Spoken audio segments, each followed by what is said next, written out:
ಎಲ್ಲರಿಗೂ ನಮಸ್ಕಾರ. ಇವತ್ತಿನ ನಾನು ಈ ವಿಡಿಯೋದಲ್ಲಿ ನ್ಯಾಚುರಲ್ ಆಗಿ ಮನೆಯಿಂದ ಯಾವ ರೀತಿಯಾಗಿ ಹೇರ್ ಡೈ ಮಾಡೋದನ್ನು ಅಂತ ಹೇಳಿಕೊಡ್ತೀನಿ. ಒಂದು ಗೆರಟೆ ಸಾಕು. ಈ ಗೆರಟೆಯಿಂದ ನ್ಯಾಚುರಲ್ ಆಗಿ ಮನೆಯಲ್ಲಿ ಸಿಂಪಲ್ ಆಗಿ ಸರಳವಾಗಿ ಹೇರ್ ಡೈಯನ್ನು ಮಾಡ್ಕೋಬಹುದು. ಅಂಗಡಿಯಲ್ಲಿ ತಂದು ಹಾಕೋದಕ್ಕಿಂತ ಕೆಮಿಕಲ್ ಆಗಿ ಇನ್ನಷ್ಟು ಜಾಸ್ತಿ ಬಿಳಿ ಕೂದಲಾಗೋದಕ್ಕಿಂತ ಈ ರೀತಿ ಮನೆಯಲ್ಲಿ ಒಮ್ಮೆ ಟ್ರೈ ಮಾಡಿ. ಅದು ಯಾವ ರೀತಿ ಮಾಡೋದು ಅಂತ ನಾನು ಸ್ಟೆಪ್ ಬೈ ಸ್ಟೆಪ್ ನಿಮಗೆ ಸಂಪೂರ್ಣವಾಗಿ ಹೇಳಿಕೊಡ್ತೀನಿ. ಈ ವಿಡಿಯೋವನ್ನು ಸ್ಕಿಪ್ ಮಾಡಬೇಡಿ, ಪೂರ್ತಿಯಾಗಿ ಈ ವಿಡಿಯೋ ನೋಡಿ. ಹಾಗೆ ಒಮ್ಮೆ ಇದನ್ನು ಟ್ರೈ ಮಾಡಿ. ಒಂದು ಮಧ್ಯಮ ಗಾತ್ರದ ಒಂದು ಗೆರಟೆ ತಗೊಂಡಿದ್ದೀನಿ ನಾನು. ತೀರಾ ಹಸಿಯಾಗಿರೋದು ಬೇಡ, ಯಾಕಂತ ಹೇಳಿದರೆ ಇದನ್ನು ಬರ್ದ್ ಮಾಡಬೇಕು. ಹಾಗಾಗಿ ಒಣದಾಗಿರುವಂತಹ ಒಂದು ಗೆರಟೆಯನ್ನು ತಗೊಳ್ಳಿ. ತೀರಾ ಹಸಿ ಆದರೆ ಅದು ತುಂಬಾ ಜಾಸ್ತಿ ಟೈಮ್ ತಗೊಳುತ್ತೆ, ಅಷ್ಟೊಂದು ಚೆನ್ನಾಗಿದು ಇದ್ದಿಲಾಗೋದಿಲ್ಲ. ಹಾಗಾಗಿ ಇದು ಡ್ರೈ ಇರುತ್ತಲ್ಲ, ಡ್ರೈ ಆಗಿರುವಂಥ ಸ್ವಲ್ಪ ಮೀಡಿಯಮ್ ಗಾತ್ರದ, ಅಥವಾ ನಿಮಗೆ ದೊಡ್ಡದು ಬೇಕಂದ್ರೂ ದೊಡ್ಡದು ತಗೊಳ್ಳಿ, ತೊಂದರೆ ಇಲ್ಲ. ಈ ರೀತಿಯಾಗಿ ಒಂದು ಚಿಕ್ಕ ಒಂದು ಮೀಡಿಯಮ್ ಗಾತ್ರದ ಒಂದು ಗೆರಟೆಯನ್ನು ತಗೊಂಡಿದ್ದೀನಿ. ಮುಂದೆ ಇದನ್ನು ಬರ್ದ್ ಮಾಡಬೇಕು. ಅದನ್ನೇ ಯಾವ ರೀತಿ ಮಾಡೋದು ಅಂತ ನಾನು ನಿಮಗೆ ಹೇಳಿಕೊಡ್ತೀನಿ. ಗ್ಯಾಸ್ ಸ್ಟವ್ನಲ್ಲಿ ಈ ರೀತಿಯಾಗಿ ನೋಡಿ ಬರ್ದ್ ಮಾಡ್ಕೊಳ್ತಾ ಇದ್ದೀನಿ. ಒಲೆ ಆದರೆ ಬೆಸ್ಟು. ಮೊದಲೆಲ್ಲ ಒಲೆ ಇದ್ದಿತ್ತು, ಒಲೆಯಲ್ಲಿ ಈ ರೀತಿಯಾಗಿ ಬರ್ದ್ ಮಾಡೋದ್ರಿಂದ ತುಂಬಾ ಚೆನ್ನಾಗಿ ಆಗ್ತಿತ್ತು. ಇವಾಗ ಒಲೆಯಲ್ಲಿ ಆಗೋದಿಲ್ಲ ಅನ್ನೋದಾದರೆ ಈ ರೀತಿಯಾಗಿ ಗ್ಯಾಸ್ ಸ್ಟವ್ನಲ್ಲಿ ನೀವು ಹೀಗೆ ಈ ರೀತಿಯಾಗಿ ಬರ್ದ್ ಮಾಡ್ಕೋಬಹುದು. ಇದು ನ್ಯಾಚುರಲ್ ಮೆಥಡ. ಮೊದಲಿನ ಕಾಲದಲ್ಲಿ ಇದೇ ರೀತಿಯಾಗಿ ಎಲ್ಲ ಮಾಡ್ತಾಯಿದ್ರು.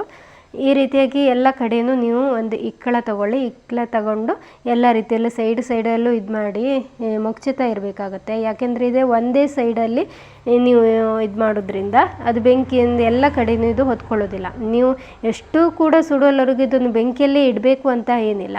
ಅದನ್ನು ಎಲ್ಲ ಕಡೆ ಬೆಂಕಿಯನ್ನು ಹೊತ್ಕೊಳ್ಳುತ್ತಲ್ಲ, ಅಲ್ಲಿ ತನಕ ನೀವು ಇಡ್ಬೋದು. ನೋಡ್ತೀರಿ, ನಿಮ್ಗೆ ನೋಡಿದರೆ ಗೊತ್ತಾಗತ್ತಲ್ಲ ಬೆಂಕಿ ಇದನ್ನು ಎಲ್ಲ ಕಡೆ ಹೊತ್ಕೊಂಡಿದೆಯಾ ಅಂತ. ಇದನ್ನು ಆವಾಗ ಮುಚ್ಚುತ್ತಾ ಇರಬೇಕು. ಆವಾಗ ಏನಾಗುತ್ತೆ ಅಂತ ಹೇಳಿದ್ರೆ ಈ ಬೆಂಕಿ ಅನ್ನೋಂಥದ್ದು ಗೆರಟೆ ಸುತ್ತ ಎಲ್ಲ ಕಡೆಯೂ ಹಚ್ಕೊಳ್ಳುತ್ತೆ. ನೋಡಿ, ಈ ರೀತಿಯಾಗಿ ಹಚ್ಕೊಳ್ತಾ ಇರುತ್ತೆ ಎಲ್ಲ ಕಡೆ. ನೀವು ಒಂದ್ಸಲ ಇದನ್ನು ಟ್ರೈ ಮಾಡಿ. ಈ ರೀತಿಯಾಗಿ ಒಲೆ ಅಂತ ಹೇಳಿದ್ರೆ ಬೆಸ್ಟ್. ಇದೆ ಅಷ್ಟೊಂದು ಕಷ್ಟನೇ ಇಲ್ಲ. ಒಲೆ ಅಂದರೆ ಬೇಗನೆ ಸಹ ಆಗುತ್ತೆ. ಅದು ನ್ಯಾಚುರಲ್ ಮೆಥಡ್. ಇದು ಸಹ ಓಕೆ, ತೊಂದರೆ ಇಲ್ಲ. ನಮಗೆ ಕೆಲವರಿಗೆಲ್ಲ ಒಲೆ ಇರುವುದಿಲ್ಲ ಕೆಲವ್ರ ಮನೆಯಲ್ಲಿ.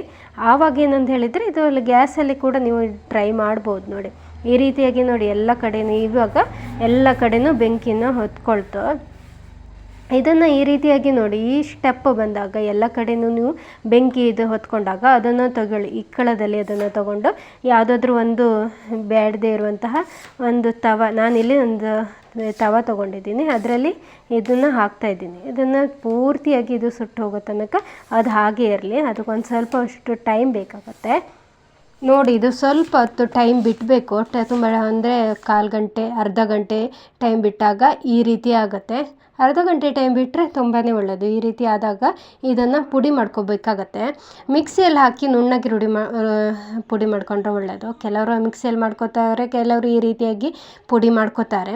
ತೊಂದರೆ ಇಲ್ಲ. ಯಾವ ರೀತಿ ಮಾಡೋದಾದರೂ, ನ್ಯಾಚುರಲ್ ಆಗಿ ಮಾಡೋದಾದರೆ ಇದೇ ರೀತಿಯಾಗಿ ಪುಡಿ ಮಾಡ್ಕೋಬೇಕು. ನಿಮಗೆ ಯಾವ್ದು ಕಂಫರ್ಟ್ ಆಗುತ್ತೆ ನೋಡಿ, ಆ ರೀತಿಯಾಗಿ ಇದನ್ನು ಪುಡಿ ಮಾಡ್ಕೋಬೇಕಾಗತ್ತೆ. ನೋಡಿ, ನಾನು ಈ ರೀತಿಯಾಗಿ ಪುಡಿ ಮಾಡ್ಕೊಂಡಿದ್ದೀನಿ. ಪುಡಿ ಮಾಡ್ಕೊಂಡಾದಮೇಲೆ ಇದಕ್ಕೆ ನಾನು ಅಲೋವೆರಾ ಜೆಲ್ಲನ್ನು ಹಾಕ್ತಾಯಿದ್ದೀನಿ. ನೋಡಿ, ಈ ರೀತಿಯಾಗಿ ಪುಡಿ ಆಗುತ್ತೆ. ಪುಡಿ ಮಾಡ್ಕೊಂಡು ಅಲೋವೆರಾ ಜೆಲ್ನ ಇಲ್ಲೇ ನ್ಯಾಚುರಲಾಗಿ ಸಿಗೋದಾದರೆ ಕೆಲವ್ರಿಗೆ ಮನೆಯಲ್ಲೆಲ್ಲ ಇರುತ್ತಲ್ಲ, ಮನೆಯಲ್ಲೆಲ್ಲ ಬೆಳೆಸಿರ್ತಾರೆ, ಅದನ್ನು ನ್ಯಾಚುರಲಾಗಿ ತೊಗೊಳ್ಳಿ. ಇಲ್ಲ ಅಂತ ಹೇಳಿದರೆ ನಿಮಗೆ ಈ ರೀತಿಯಾಗಿ ಮನೆಯಲ್ಲಿ ಸಿಗಲ್ಲ ಅಂತ ಹೇಳಿದರೆ ಅಂಗಡಿಯಲ್ಲೆಲ್ಲ ಸಿಗುತ್ತೆ ನೋಡಿ ಅಲೋವೆರಾ ಜೆಲ್. ಅದನ್ನು ತಂದು ನೀವು ಮಿಶ್ರಣ ಮಾಡಬಹುದು. ನಾನಿಲ್ಲಿ ನ್ಯಾಚುರಲಾಗಿ ಮನೆಯಲ್ಲೇ ಸಿಗುವಂಥದ್ದು ಇದನ್ನು ಮನೆಗೆ ತಗೊಂಡು ಸ್ವಲ್ಪನೇ ಹಾಕ್ತಾಯಿದ್ದೀನಿ. ಈ ರೀತಿಯಾಗಿ ನ್ಯಾಚುರಲಾಗಿ ಮನೆಯಲ್ಲಿ ಇರೋದನ್ನು ಆದಷ್ಟು ಮನೆಯಲ್ಲಿದ್ದವರು ಆದಷ್ಟು ಇದನ್ನೇ ಟ್ರೈ ಮಾಡಿ. ಯಾಕೆಂತ ಹೇಳಿದ್ರೆ ಅಂಗಡಿಯಲ್ಲಿ ತರುವುದಕ್ಕಿಂತನೂ ಈ ರೀತಿ ಮನೆಯಲ್ಲಿರೋದೇ ಬೆಸ್ಟ್. ನೋಡಿ, ನಾನು ಈ ರೀತಿ ಅಲೋವೆರಾ ಜೆಲ್ ಹಾಕ್ಕೊಂಡು ಚೆನ್ನಾಗಿ ಮಿಶ್ರಣ ಮಾಡ್ಕೊತಾ ಇದ್ದೀನಿ. ಇದು ತುಂಬ ಒಳ್ಳೆಯದು, ನ್ಯಾಚುರಲಾಗಿ ಬಂದಿದೆ. ಈ ರೀತಿ ಅಂಗಡಿಯಲ್ಲಿ ಕೆಮಿಕಲ್, ನಾವು ದುಡ್ಡು ಕೊಟ್ಟು ಕೆಮಿಕಲ್ ಅಂತಂದು ತಲೆ ಹಚ್ಕೊಂಡು ಆಮೇಲೆ ಅದು ಜಾಸ್ತಿ ಬಿಳಿ ಕೂದಲಾಗೋದಕ್ಕಿಂತ ಒಮ್ಮೆ ಈ ರೀತಿಯಾಗಿ ನ್ಯಾಚುರಲಾಗಿ ಮನೆಯಲ್ಲಿ ಟ್ರೈ ಮಾಡಿ. ಯಾವುದೇನು ಖರ್ಚೇನಿಲ್ಲ. ಗೆರಟೆ ಅನ್ನೋಂಥದ್ದು ಎಲ್ಲರ ಮನೆಯಲ್ಲೂ ಸಿಗುತ್ತೆ. ಅದನ್ನು ಬರ್ದ್ ಮಾಡಿ ಇದಕ್ಕೆ ಅಲೋವೆರಾ ಜೆಲ್ಲನ್ನು ಈ ರೀತಿಯಾಗಿ ಮಿಕ್ಸ್ ಮಾಡ್ಕೋಬೋದು. ಅಥವಾ ಮೆಹಂದಿ ಪುಡಿ ನಿಮ್ಮಲ್ಲಿದೆ ಅಂತ ಹೇಳಿದರೆ ಮೆಹಂದಿ ಪುಡಿ ಹಾಕಿದ್ರೂ ಒಳ್ಳೆಯದು. ಅಥವಾ ಮೆಹಂದಿ ಎಲೆ ಇದೆಯಲ್ಲ, ಅದನ್ನು ರುಬ್ಬಿ ಅದ್ರ ಜೊತೆ ಮಿಶ್ರಣ ಮಾಡಿ ಹಾಕ್ಕೊಂಡ್ರೆ ತುಂಬಾ ಚೆನ್ನಾಗಾಗುತ್ತೆ. ನಿಮ್ಮ ಹತ್ರಲ್ಲಿ ಯಾವುದಿದೆ ಅದನ್ನು ಸಹ ಯೂಸ್ ಮಾಡ್ಕೊಳ್ಳಿ, ತುಂಬಾ ಚೆನ್ನಾಗಾಗುತ್ತೆ.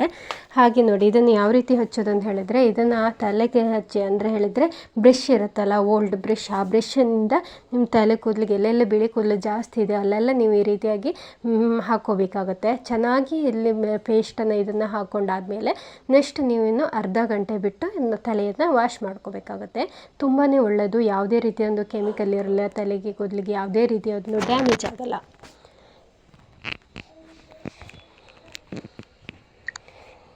ನೋಡಿದ್ರಲ್ಲ ವೀಕ್ಷಕರೇ, ಈ ರೀತಿ ಹೇಗೆ ಅನ್ನಿಸ್ತು ನಿಮಗೆ ಈ ವಿಡಿಯೋ ನೋಡಿ? ನಿಮಗೆ ಈ ವಿಡಿಯೋ ಏನಾದರೂ ಇಷ್ಟ ಆಯಿತು ಅಂತ ಹೇಳಿದರೆ ನನ್ನ ಚಾನಲ್ಗೊಂದು ಸಬ್ಸ್ಕ್ರೈಬ್ ಆಗಿ, ಲೈಕ್ ಮಾಡಿ, ಶೇರ್ ಮಾಡಿ, ಹಾಗೆ ಕಮೆಂಟ್ ಮಾಡಿ. ಎಲ್ಲರಿಗೂ ಕೂಡ ಈ ರೀತಿಯಾಗಿ ನಿಮ್ಮ ಫ್ರೆಂಡ್ಸಿಗೆಲ್ಲ ಈ ವಿಡಿಯೋವನ್ನು ಶೇರ್ ಮಾಡಿ, ಹಾಗೆ ನಮ್ಮ ಚಾನಲ್ನ ಸಬ್ಸ್ಕ್ರೈಬ್ ಆಗಿ.